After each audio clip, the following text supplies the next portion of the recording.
Welcome to another episode of EC30. The conversation continues on racism and the gospel. Our season two theme is on earth as it is in heaven. We don't want to wait until we get to heaven to experience the diversity and richness that God has for us and for his glory. Today, our very special guest is Dr. Sonya Faber.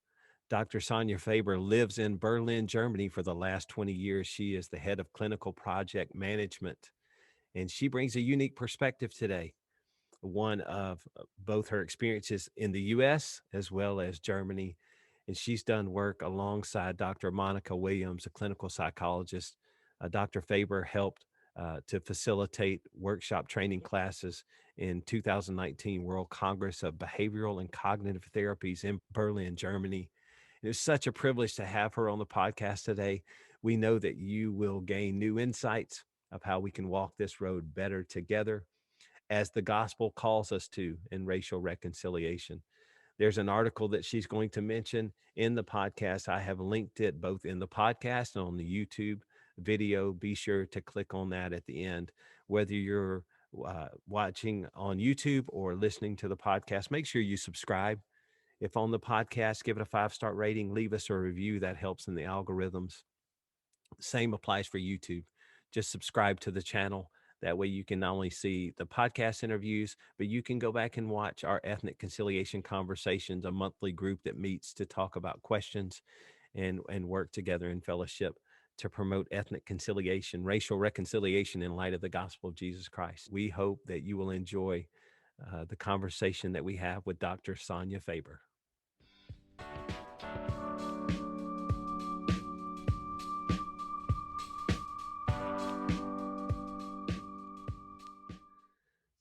Hey, welcome, Dr. Faber. Thank you for joining us all the way from Berlin, Germany. How are you this afternoon?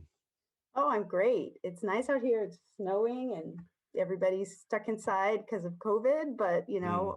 we have hot chocolate, so we're all right. Yeah, we in Birmingham, Alabama, we've got rain and it is lightning and little storms today. But what a beautiful thing about technology that we can gather from all over the world and to discuss today's topic, racism, trauma, and how we can walk this better together. So, why don't, for our audience and for those listening, why don't you just give us a little background on both what you do, where you are, all those type of things, and then we'll get into a little more time of discussion.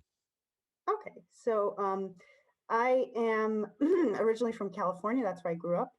I'm African American, and I went to school on the East Coast in Philadelphia at UPenn, and then I majored in some science, and I went to grad school and I traveled a lot. I met a German man. We got married. We have 3 children. And I immigrated sort of permanently to Germany in 2003. And I have been here ever since. And I really like it here. I go home. My kid, one of my children, is now in college, also in Pennsylvania, and the other child is here in Berlin in college. And I have a young son who's still in school. That How's that? that that is awesome. And your PhD work as a scientist is pretty incredible. To read your bio, I'll make sure in the intro to tell people a little bit about your work and your studies. But the way that we came to meet each other, I'd reached out to a clinical psychologist here in the States who had done some work on racism, racial trauma, both historical from a personal perspective and institutional racism, as well as how to walk that road better together. And in reaching out to her, she said, "Hey, we've got a great resource. Dr. Faber, Sonya Faber would be a good person to talk to." And so I'm so glad that we've connected. So let's do that. The podcast is designed to be conversational. As I tell people who may be joining us for the first time, there's not going to be a bunch of edits. It's not going to be glossy in this professional format. We want people to listen or watch and just see a natural conversation, because these are where these take place one on one, where people can break down walls or stereotypes to learn how we can better walk this road together. So, from that perspective, let's talk about trauma, either personal or institutional racism, how it affects an individual. Help us better understand um, Help us better understand that. Okay, so I think one of the major uh, difficulties that white people and black people have in getting along is that it's very difficult for white people to understand the trauma that black people experience all the time, which is completely understandable because once when I thought about it, I thought about a metaphor. It's like, you know, when you're young, when you're a child, when you're like 4 or 5 years old, you don't see the world the way you do when you're an adult. So for me, I always looked at white people as like, yeah, when they're kids, they see the world as it really is. And then as they grow older, people tell them, don't look at this, don't look at that. And it's like having blinders put on them. Hmm. So to me, it was always, yeah, white people would whitewash their own windows so that they don't see specific things because they're told not to see them. And if they see them, there are disadvantages. Whereas black people are forced to see certain things. And the trauma is more that the other person doesn't understand you. It's that it's like trying to explain something over and over to somebody and they keep telling you they don't get what you're saying. that's that's really where I think most of the trauma comes in when black and white people try to have fellowship, especially when they're trying to fulfill that Christian idea, of being built up in a church, in the church as one body. And you can't really be built up as one body when one person doesn't really understand um, the hurts or the difficulties or the experiences and doesn't think they're important.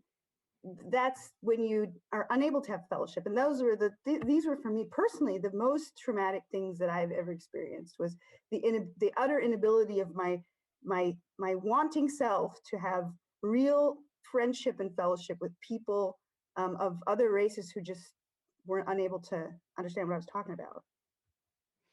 And so, a couple of things you said there. One, uh, from that perspective of having blinders added to you as you grow older, things you shouldn't look at because if you see them, then you become responsible to take action. Those who've listened all the way from season one till now, I've mentioned it several times. One of the things that has changed in my life is the admission that, in regards to racism, I've identified two things predominantly in my own life. One was a willful ignorance, choosing not to see, as you mentioned, uh, the struggles and the trauma that people of color and what I called friends of mine were going through. The reality was, I don't know how deep the friendship was because I wasn't willing to sit in their pain and see from their perspective. So it was probably more of an acquaintance than a friend. And since I've been more willing to sit in the pain, hear the struggle, empathize, and seek to understand, those acquaintances have turned into rich, deep friendships. And the second attitude I had was um, shamefully, I will say that ahead of time, shamefully. At times I had the attitude, it's not my problem. Yeah, It's yeah, not I my get problem.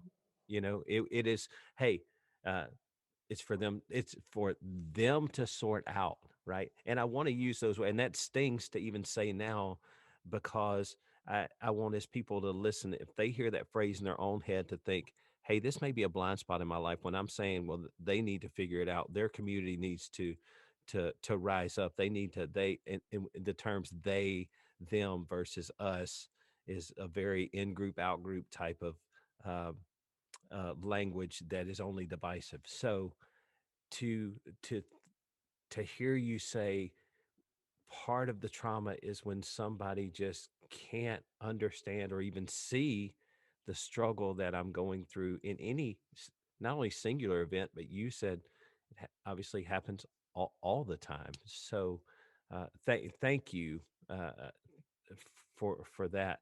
So how then to have true fellowship? What are some ways that we can begin to? Because Well, I I'll, start when if I want to have true fellowship with a white person, an American white person, I already know that they have blind spots. I know that because I have experienced it my whole life. And so the best way I've found is you address the blind spots first, then you move on to the real fellow. Then you move on to mm, try to have fellowship. You don't try to right away. You don't go, oh my gosh, this happened to me and that happened to me. And it's no, you have to start with with the deep-seated issues. And I've put my fingers on a couple of them, and I'll just list. The first one is in a sense of entitlement. Mm, That's number one. And when I say that, I mean that if you can never truly be happy if you are walking through life with the sense that that you are entitled to something that you haven't gotten yet, or you're whatever it is, a white picket fence and a car and a house and a nice woman, a lot of the issues that we come across with people become violent or disillusioned is because they feel like they were supposed to get something and then they didn't get it. I mean, it mm, goes all the way back to the Bible story of Jacob and Esau. Dad, where's my blessing? You mm. gave my blessing away. It was supposed to be mine.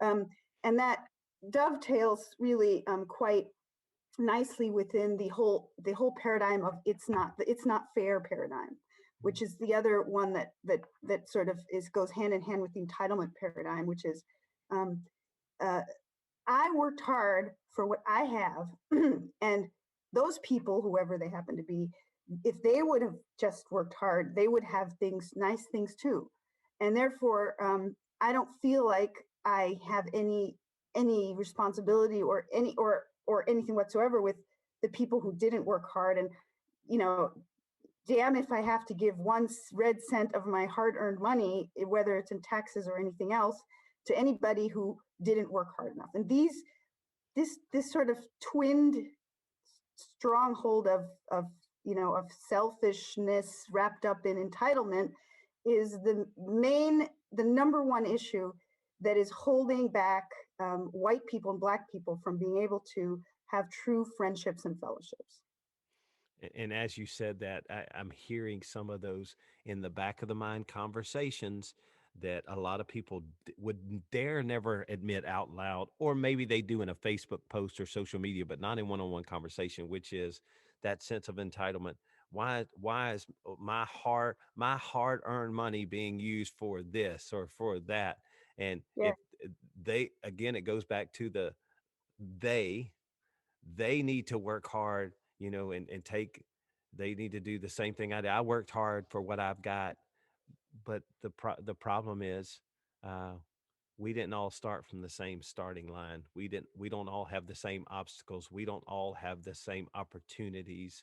That sense of entitlement from a Christian perspective, as we're talking, uh, that sense of entitlement should fade incredibly in light of the gospel and the message of Jesus Christ, because he says in Philippians chapter 2, consider others better than yourself, taking on the same attitude as Jesus Christ, who, being the very nature of God, did not consider it equality, but humbled himself, being obedient to the point of the cross.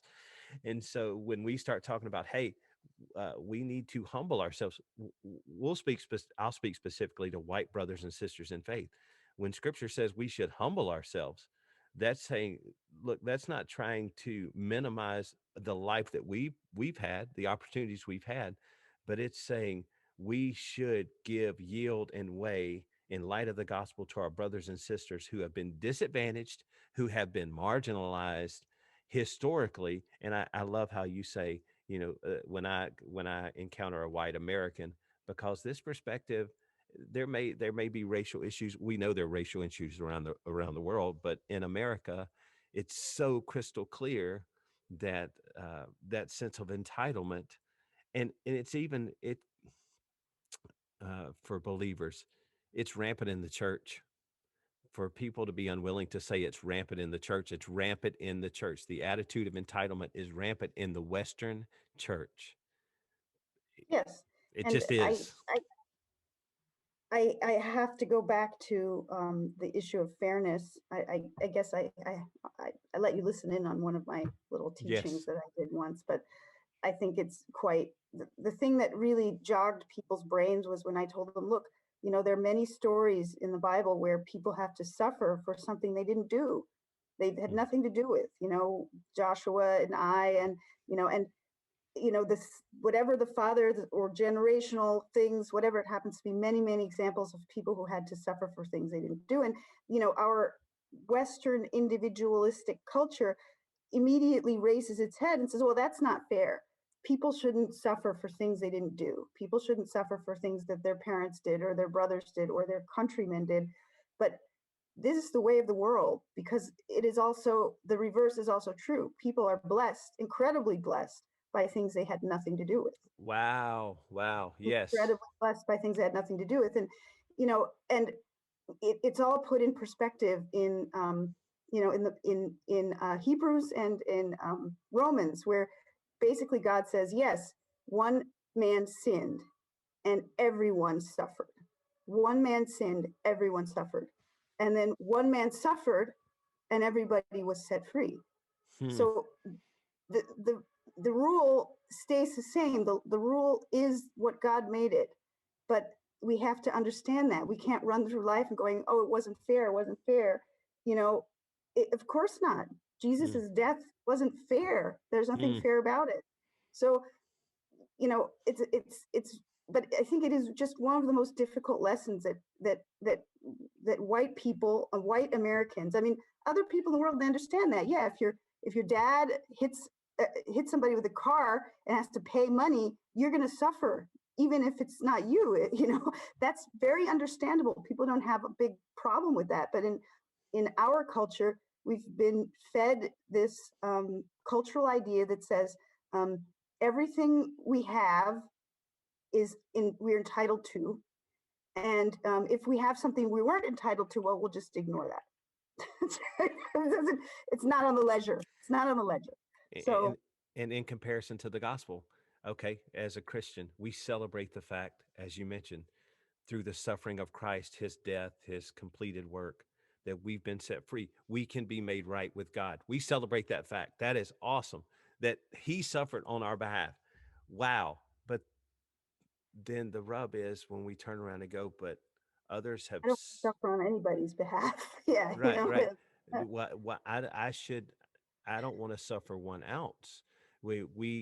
As so as the church, we celebrate the death of Christ to set us free, but we can't look back and say, from the sins of the past. You know, I use this in episode season 1, talking to a gentleman when I heard somebody say on Facebook one time, they go, "I don't understand the big deal. Nobody in my family ever owned slaves." My response to that is, well, yeah, and you didn't bite the apple, yet you still you still suffer the consequences, as you mentioned, of the first man, right? So we bear those consequences. This country bears the consequences that it was built on the back of slavery. Uh, Many people who had nothing to do with uh, many things that have taken place over the history have benefited, both financially, society, educationally, you name it, from the burden that happened those years ago. And to be blind to that versus, and as we celebrate the freedom we have in Christ, just doesn't make sense. So Yeah. now, with that in perspective, well, not with that in perspective, with those thoughts, how can we, um, if we sit with our friends of color and really become friends and try and, I say try and empathize, because again, my skin tone is never going to change colors. I'm not going to be uh, put Should I give you down. some examples from my life? Yes, please. Okay, so I'm going to give first example is a friend of mine. Her name is Jane. She's her mother's Korean and her father's white, and she grew up in New Jersey.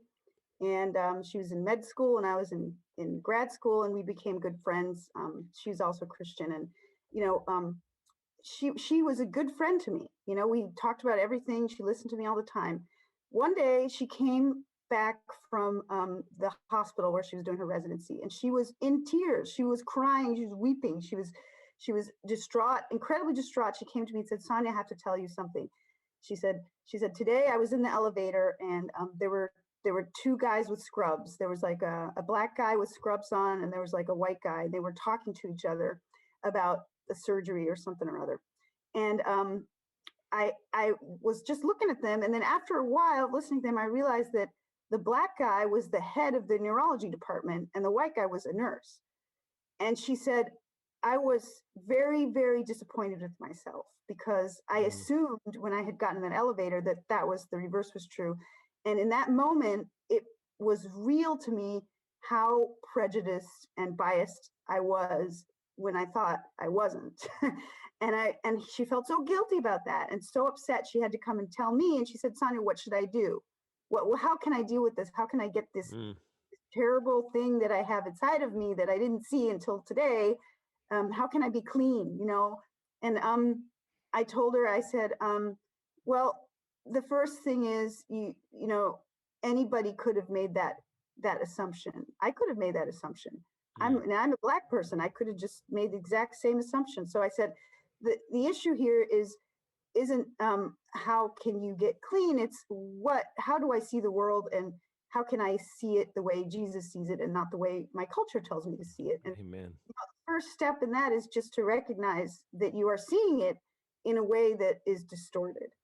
And then that's it, and then you move on from there, and then she goes, oh, Sonya, you just, how did you, I said, well, because I have to do this dance and walk this walk every single day. I don't have the luxury of um, ignoring all of these things because I have to like stand in them. But it doesn't mean I'm less affected by our American culture than you are. It just Mm. means I'm more aware of how it affects me.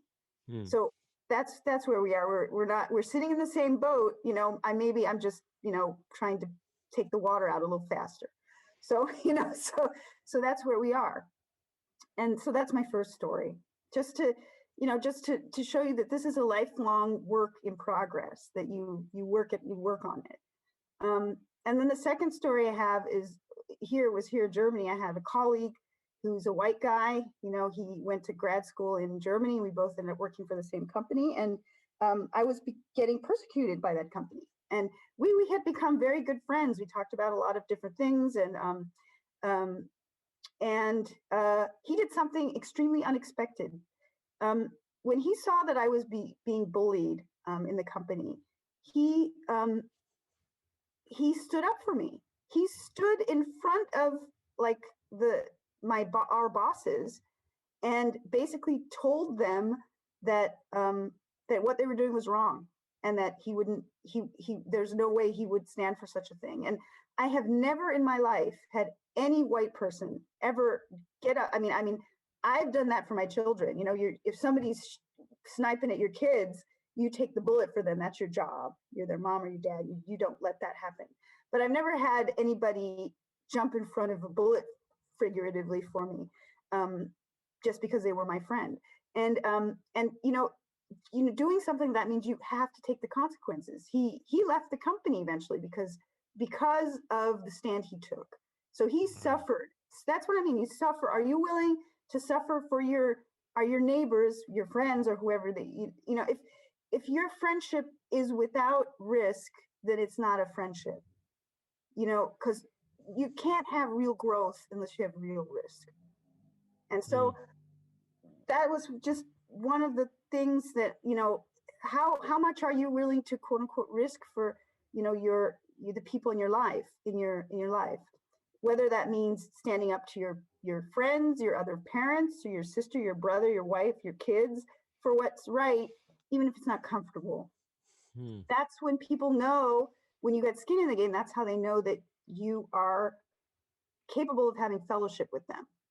Because Black people won't, because next thing they turn around and you're doing something incredibly hurtful because you haven't allowed yourself to have real risks in that friendship. There's so much depth in both of those stories.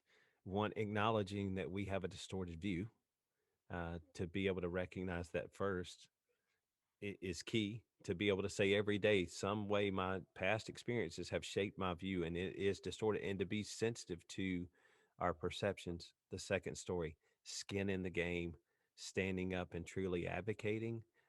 It's not real friendship without risk, is incredible. Last thing I want to touch on, is that understanding people of color, extreme trauma based on color of their skin, racism, um, white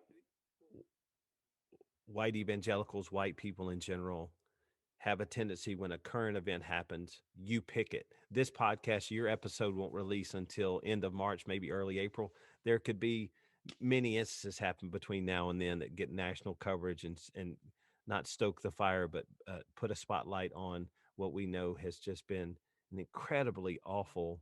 Um, uh, it's just sin.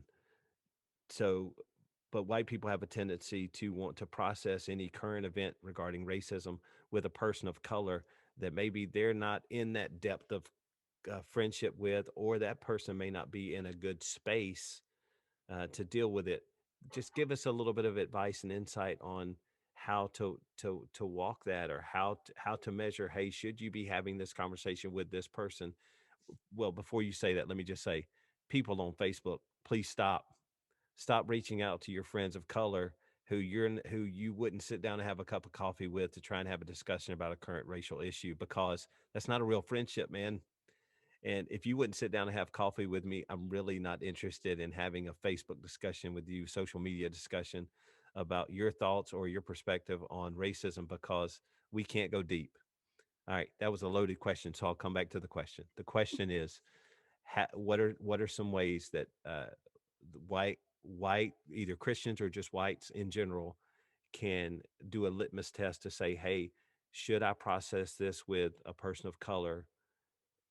That I have enough of a relationship with this person? Are they in a good space to have this conversation? Give us some tips there to kind of proceed in filtering that. Okay, so this is a difficult one for me, and I'll try to tell you why, because I've been in Germany for 20 plus years, and Yeah. the Americans that I do meet aren't really your typical average American running Mm. around. So, Right. um, and and I I don't know. I don't think I know any white people um, who haven't already had enlightening experiences. So that's difficult. But maybe what I can Mm. say is that if you're going to talk, if you want to talk to a black person about being black, then you know do that. I think that's okay. Ask them about their experiences. Um, you know, explain that you don't know. Try be humble. Explain that you don't know anything, and because you don't know very much, you're in a situation where you need to be taught, and you're hoping that the person will help you better understand. Um, but you know, I guess maybe I'll share one more story because I think this might help. It might help the background. A friend of mine, a German woman who is now a professor at UCLA, I met her because she was turned down for a professorship in Germany because of her gender. Now, the only reason she knew that gender was the problem was because one of the professors who was grading the meeting heard everybody else say that, oh, we don't want her because she's a woman. So he hired her after they rejected her. So, and he told her that. He explained to Wow. her, yeah. And we became great friends too. And she asked me one day, she said, Sonya, what do you think the difference is between the way racism is in America and the way racism is in the rest of the world, or in Germany specifically? And I said, okay, so the way I explained it to her was, look, Germans, they get angry if, somebody from Serbia or Yugoslavia comes across the border and, takes a job and takes welfare and checks or whatever, and then runs back across the border and spends their money, and they get angry and they say, oh, that terrible, they get racist talk, that terrible Serb or Yugoslavian or whoever it was. But if you were to ask them, do you think that person is genetically inferior? They would laugh Mm. because they would say, of course not. I mean, what are you talking about? That just makes no sense whatsoever. And I told her the secret sauce in American racism is the persistence of people, and I'll include Black people and white people, to be misinformed and think that race is some kind of biological category. And it's not. And that is the mother of a million sins. And so, I and people will be out there going, what do you mean? I don't understand. Of course it's, and they won't understand what I'm talking about because they've been so brainwashed and fed a crock that that they cannot see the forest for the trees. So before you go out and try and talk to and be friends with Black people, please go and educate yourself. There's a wonderful National Geographic article that says that the title of it is Race is a Social Construct. Educate yourself first, then go and talk to the Black people. Because if you don't do that, then all of your secret, unfortunate cultural biases will spill over into painful ways and unfortunate ways, and will hurt my brothers and sisters of color out Mhm. there. So I really encourage you to do that first. And again, it doesn't really matter if you're Black or white. You can still have the same cultural lie stuck in your brain that causes you to act in ways which are not godly. So that is, and maybe it's hard for people to see how one thing has to do with the other, but I trust me, these things are so linked to each other that it will be virtually impossible for you to have a decent friendship with somebody who your cultural mind in the deepest part thinks they're inferior to you for whatever reasons. And the reasons that Americans have chosen is that for some reason having a few more melanin cells in your skin has something to do with a host of other not connected genetic issues. So that's what I can say about that. And for those who are either listening to this podcast or going to watch it on YouTube, just know that I will link that National Geographic article in the description. If you're on the podcast, scroll up. I'll put that link there where you can click on it at the end of the podcast. Read it. Okay. Read this and commit to reading it before you go have one other conversation with anybody else. That race is a social construct. Okay. I'll put that in both of those just to emphasize that to the group. Dr. Faber, thank you so much for joining us. Thank you for your perspective. Thank you for giving us tools as we are Christians are called to not walk this better together, but we're called to the gospel of Jesus Christ, and living that out looks different than what's happened in the past. We appreciate your time, and thank you for joining us today and making time in Berlin. Okay, you're very welcome.